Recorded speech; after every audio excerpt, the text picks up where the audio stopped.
네, 안녕하세요 여러분. 굉장히 오랜만이네요. 약 4개월, 5개월 만에 찾아뵙게 되었는데 제가 오늘은 굉장히 좋은 소식을 한 가지 알려드리려고 해요. 그게 뭐냐면은 제가 지원했던 학교를 3개 지원했었는데 석사 입학을 할 수 있게 됐습니다.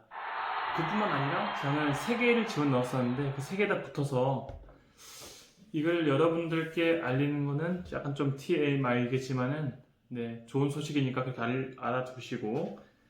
자, 그래서 제가 오늘 같은 경우는 시간을 조금 빨리 빼서 여러분들한테 도움이 될 수 있을 만한, 특히 독일 유학을 하는 데 있어서 도움이 될 수 있을 만한 그런 정보들을 좀 알려드리고자 해요. 그래서 그 전에 앞서 저는 학교 3개 다 합격을 했는데 그 3개가 뭐냐면은 그 베를린의 훔볼트, 그리고 함부르크의 함부르크 대학, 그리고 독일 체육대학교 대학원 모두 다 합격을 했습니다. 감사해요. 박수. 자, 제가 그럼 2년 동안 이 학교에 제가 여기 총 거주 기간은 3년인데 2년 동안 여기 어학을 계속 준비했었는데 굉장히 짧으면 짧고 또 길면 또 긴데 어떻게 붙었는지, 그리고 어떻게 공부를 했었는지 등에 대해서 제가 간략하게, 좀 길지 않게 하지만 짧지 않게 이야기해 보도록 해볼게요. 자, 저는 2017년도 여기 11월 15일 날 독일 베를린에 떨어졌습니다. 그리고 그때는 저는 공부를 따로 하지 않았어요. 그 독일어 공부를 따로 하지 않았고 그냥 여러분도 아시려나 그 독독독이라고 학원이 있는데 거기 아인스를 등록하고 한국에서 약 한 3개월 정도 했었어요. 약간 집에서만 하다 보니까 실제로 내가 이게 공부가 되는지 모르겠고 그냥 어떻게 보면은 그냥 머리에 든 게 없이, 그러니까 독일어가 내 머릿속에 하나도 없는 상태에서 그냥 왔다. 문법 또한 공부하지 않았고 그냥 왔습니다. 그 독일에 도착을 하고 나서 약간 시골 쪽에 살았거든요. 그 말로우라고 해서 약간 시골 쪽에 좀 살았었는데 그때는 그냥 따로 공부는 하지 않았어요. 2018년도 1월 약 2달 정도는 좀 더 독일의 그 라이프 스타일도 좀 알아보고 싶기도 하고 그리고 독일 사람들도 만나서 친구들도 만나고 싶어서, 하지만 현실은 한국 사람들하고만 같이 놀았어요. 물론 굉장히 재밌었고. 그래서 2018년도 1월쯤에 아인스를 시작하게 됐습니다. 자, 아인스는 여러분도 아시다시피 뭐 가장 기초 정도 수준, 뭐 안녕하세요, 만나서 반가워요, 뭐 생일 축하해요 등등에 대해서 배우는 건데 그때도 굉장히 열심히 수업 들었던 것 같아요. 굉장히 전 수업을 열심히 들었고 그때는 대학교 혹은 대학원을 무조건 빨리 가야겠다, 나는 1년 안에 나는 꼭 시험에 합격하겠다라는 생각으로 공부했기 때문에 할로도 그 안녕하세요 그 할로도 굉장히 반복 연습 많이 했어요. 그래서 제가 뭐 제 룸메이트가 말하기로는 잠을 자면서도 막 할로, 막 구텐탁, 뭐 구텐 아벤트 막 그런 얘기 했다 하더라고요. 그렇게 아인스 아츠바이를 듣게 됐습니다. 약 4개월, 5개월 정도. 친구들하고 같이 계속 어울리면서 학원은 계속 꾸준히 나갔어요.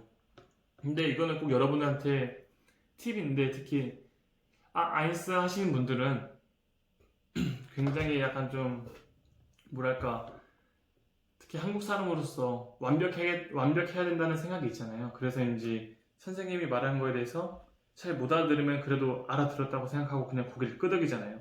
근데 저 같은 경우는 못 알아들으면 그냥 질문을 했어요. 질문을 하는데 물론 답변은 크게 중요한 게 아니에요. 그 선생님이 내가 모르는 것에 대해서 답변을 해도 저는 못 알아들었기 때문에 마음이 아팠지만 그냥 질문을 하는 거예요. 그리고 그냥 답변이 모든 건 이해했다고 얘기하고, 혹은 또 선생님이 한 말에 대해서 다시 한번 듣고 싶다 그럼 또 질문을 해요. 물론 막 자주 하진 않았는데 최대한 많이 반복했어요. 그래서 아인스 아츠바이 때도 많이 알아듣지 못했는데도 불구하고 계속 이어갔습니다. 그렇게 이 와중에도 계속 독일 친구들도 계속 만나고 계속 어학원 친구들하고 계속 만났었어요. 물론 만나서 뭐 보통 영어를 많이 사용했는데 또 영어도 많이 못해서 그냥 최대한 독일어로 많이 사용을 했고.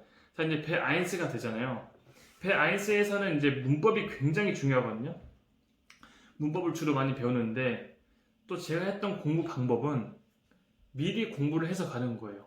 그러니까 학원에서 이제 책을 주잖아요. 그러니까 책을 사는데 이 책을 보면은 문법 파트가 이렇게 쭉쭉 나누어져 있는데 선생님이 수업하기 전에 그래요. 다음 주에는 여기 할 거다. 다음에 또 여기 할 거다. 이렇게 얘기하는데 그 부분은 저희가 네이버에서 혹은 유튜브에서 쉽게 볼 수 있거든요. 찾을 수 있고 그런 부분들을 미리 공부를 해서 갔어요. 인터넷에 이게 정보가 많다 보니까 좀 더 한국말로도 되어 있으니까 좀 더 이해하기 쉬웠고 그러면은 거기 가서 어떻게 듣냐면은 아 내가 이미 한번 봤기 때문에 선생님이 얘기하는 게 대충 이해가 되는 것 같은 느낌이 있어요. 100%될 수 없지만은 선생님이 얘기하는 게 내가 이해가 됐다는 생각이 되는 게 굉장히 중요해요. 왜냐면은 이 부분을 캐치하지 못하면은 이 동기부여가 떨어진다고 해야 되나? 선생님이 얘기하는데 내가 이해를 하지 못해. 근데 다른 친구들은 또 다 이해해요. 왜냐면은 다 영어권 친구들이고 뭔가 독일에 대해서 한 최소 2년 정도 살았던 친구들이 많았었거든요. 다 이해하는데 나만 이해 못하는 것 같이 생각이 드니까 오히려 동기부여가 떨어지더라고요. 그래서 이 방법을 많이 했다. 그렇게 공부하다가 2018년도 한 5월 정도? 2018년도 5월, 6월에 배 아인스 시험을 바로 준비를 했어요. 근데 이 시험 준비를 하면서 또 한국인한테 과외를 받았는데 약 과외를 한 2주일 정도 받았는데 하다가 바로 포기했습니다. 사실 포기라기보다는 하지 않겠다고 말을 했어요. 왜냐면은 배 아인스 시험 여러분들이 배 아인스에 대해서 제가 들어보니까 한국의 그 독일어학과 혹은 독어 동문학과 친구들은 배 아인스 시험을 합격해야지 이제 학교를 졸업할 수 있는 그 요건이 된다 하더라고요. 근데 저는 그것을 그 선생님한테 물어보니까 이 수준이 좀 높은 수준은 아니라 하더라고요. 그리고 이걸 가지고 있다고 한들 아르바이트를 하거나 혹은 학교를 지원하거나 하는 데 있어서 크게 도움이 된다고 하지 않더라고요. 물론 음대나 미대 같은 경우는 부분적으로 다르겠지만은 그래서 바로 배츠바이를 준비하러 갔습니다. 배츠바이 때도 이제 학원을 따로 가지 않았고 과외 선생님한테 약 2달, 1달 정도만 배웠어요. 사실 배우면서도 느낀 게 오래 앉아서 많이 풀어보는 게 낫다. 그리고 그냥 앉아서 외우는 게 낫다. 또 그때 당시에 또 느낀 점이 나 독일 친구를 만나서 말 많이 하면 오히려 좋은 거 아닌가? 그러면 더 귀도 트이고 입도 트일 텐데 라는 생각을 많이 했었는데 그게 아니더라고요. 왜냐면은 시험은 시험이에요. 그러니까 친구들과 만나서 같이 소통하고 하는 데 있어서 뭔가 그 느낌을 캐치하고 배우잖아요. 어떻게 내가 의사소통을 해야 되는지. 근데 시험은 그게 아니었어요. 오히려 더 형식적으로 배우고 더 딱딱하게 배우는 게 그리고 딱딱하게 말할 줄 아는 게 굉장히 중요했어요. 이때 공부를 간단하게 했던 방법은 물론 선생님한테 배워서 그 방법을 캐치하고 습득을 해서 내가 문제 푸는 것도 있는데 사실 그것보다 더 중요한 것은 문제집을 다 사고 나서 읽기, 듣기를 계속 공부했어요. 그냥 이제 제가 했던 방법 중에 하나는 그 문제집을 어느 정도 프린트를 해서 이제 3개, 4개씩 만들어요. 그러니까 한 파트를, 한 타일을.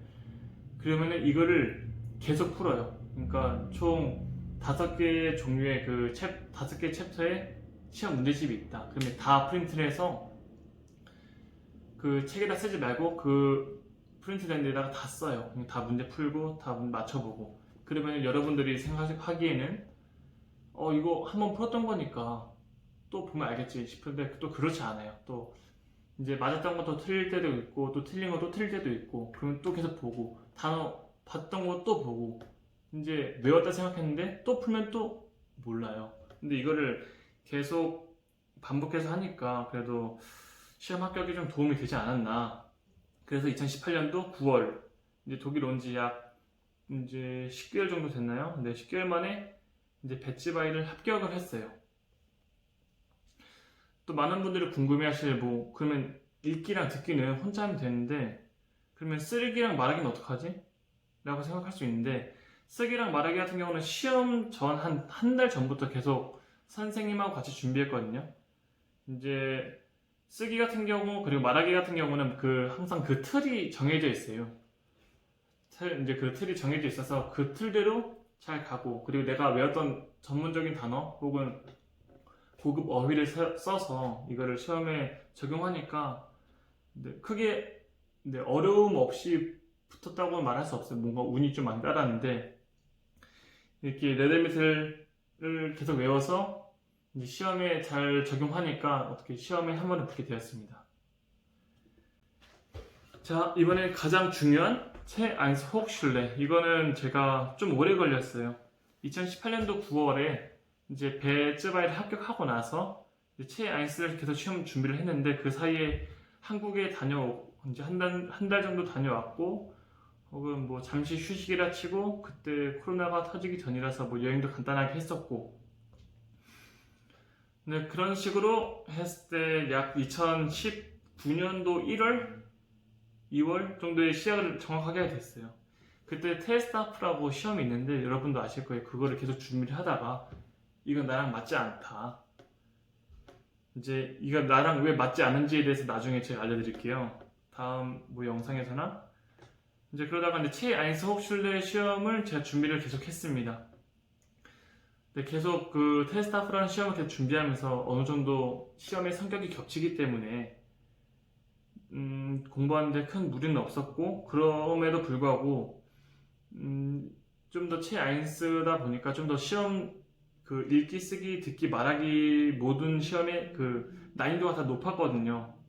그러다 결국엔 전체 문제에서 60%만 맞으면은 60%만 맞으면은 합격하기 때문에 이거를 좀 더 어렵지 않게 테스트보다 좀 더 적은 기간을 통해서 공부해서 합격을 하게 되었습니다. 자, 체 아인스 호ch슐레에 대해서 제가 또 간단하게 어떻게 공부했는지에 대해서 말을 하면은, 자, 체 아인스 같은 경우는 이제 읽기, 쓰기, 듣기, 말하기가 있어요. 똑같이 쓰기랑 말하기 같은 경우는 무조건 외워서 하면 되고, 특히 쓰기는 제가 만점 받았거든요. 48점 중에 48점 맞았어요. 이건 잠시 뒤에 말씀드리고, 자, 읽기 같은 경우는 그 굉장히 많은 스킬이 이제 필요하거든요. 사실 모든 시험이라는 것 자체가 이 학생이 대학 수업에서 정확히 읽고 이해를 할 수 있는지에 대해서 보는 건데, 저는 이 부분이 좀 약했어요. 그럼에도 불구하고 여러분도 아시는 그런 뭐 그러나 다음에, 그러니까 문장에 뭐 A가 나오고 그러나 B가 나오면은 문제를 어떻게 풀어야 될지 그 상황이 반전되면서 그거를 캐치할 수 있잖아요. 그걸 항상 봤고, 이것도 많이 풀어보니까 어떻게 말로 형용할 수가 없는데 많이 풀어보니까 알게 되겠더라고요. 그리고 듣기 같은 경우에는 이건 전 듣기가 굉장히 약했어요. 뭔가 그 하나의 에피소드 같은 경우에는 시험 볼 때 그 방 안에 뭔가 좀 울리는 게 좀 많았거든요. 그 라디오 그 카세트에서 틀어주는데 그 소리가 많이 울렸기 때문에 제가 못 봤고, 특히 긴장도 많이 해서 잘 못 봤었거든요. 그래서 많이 틀렸었는데, 이거는 굉장히 많이 듣는 수밖에 없다. 답이 없다. 이거는 많이 문제 풀어보고 그걸 캐치하는 걸 어떻게 할 수 있는지에 대해서 계속 연구하는 수밖에 없다. 자, 말하기 같은 경우에는 이제 그냥 외워서 하면 되거든요. 그 인터넷에 봐도 혹은 뭐 주변에 이 시험을 준비했던 학생들한테만 물어봐도 그 레드미틀에 대해서 굉장히 그 정보를 쉽게 얻을 수 있어요. 뭔가 선생님과 마주해서 그 학생과 대화하면서 이제 선생님한테 보여주는 거거든요. 약간 내가 이 문제에 대해서 어떻게 접근하고 있는지에 대해서. 그럴 때 뭐 예를 들면 이런 식이죠. 오늘날 A에 대한 주제가 굉장히 화두가 되고 있다. 왜 화두가 되고 있냐면은 이렇기 때문이다. 여기에 대해서 나는 뭐 공감한다. 왜냐하면 장점에 대해서 설명하고 단점에 대해서 설명하고, 그리고 결론은 뭐다. 이제 이런 식으로 얘기를 하는데, 제가 방금 말했던 거에 대해서 항상 다 레드미틀이 있어요. 레드미틀은 그 항상 정해져 있는 그 틀이 있는데, 그것만 외워서 내가 배웠던 그 고급 어휘를 똑같이 써서 배츠바이랑 똑같이 써서 선생님 앞에 보여주면은 굉장히 좋아하신다. 잘해 보이는 것처럼 보이니까. 물론 잘했고. 자, 마지막 쓰기 같은 경우에는 48점 중에 제가 48점 맞았다고 제가 이렇게 영상을 올렸었는데, 자, 총 166점 중에 98점 이상만 맞으면 시험 합격이거든요. 무슨 말이냐면은 읽기, 쓰기, 듣기 이 세 가지 중에서 이 세 가지 합이 166점인데 쓰기가 48점이에요. 만약에 쓰기를 만점 혹은 듣기 고득점 맞게 되면은 읽기랑 듣기 같은 경우는 조금 덜 맞아도 합격을 할 수 있다. 자, 그래서 여러분들은 다 열심히 어쨌든 공부를 하셔야 된다. 네, 자, 지금까지 제가 독일을 도착해서 제가 시험에 합격하기 전까지에 대해서 과정을 간략하게 말씀드렸어요. 물론 그 외적으로도 굉장히 많지만은 제가 굉장히 중요하다고 생각했던 부분들을 다 말씀드렸기 때문에 어느 정도 참고하시면 될 것 같아요. 아, 이 사람은 이렇게 했구나. 나는 좀 더 열심히 해서 이 사람보다 좀 더 빠르게 따야겠다. 혹은 좀 더 효율적으로 공부하는 방법을 다 찾아야겠다. 네, 이렇게 생각하시면 좋을 것 같아요. 그리고 제가 말했던 것 중에서 뭐 과장되거나 그런 얘기는 없고 그냥 순수하게 제 주관적인 이야기를 했기 때문에 이거 부분만 참고하시면 될 것 같습니다. 만약 여러분들이 더 궁금한 점이 있거나 그러면은 저한테 댓글을 작성해 주시면 제가 또 답장을 달아드리기도 하고 하니까 네, 다음에 뵐게요.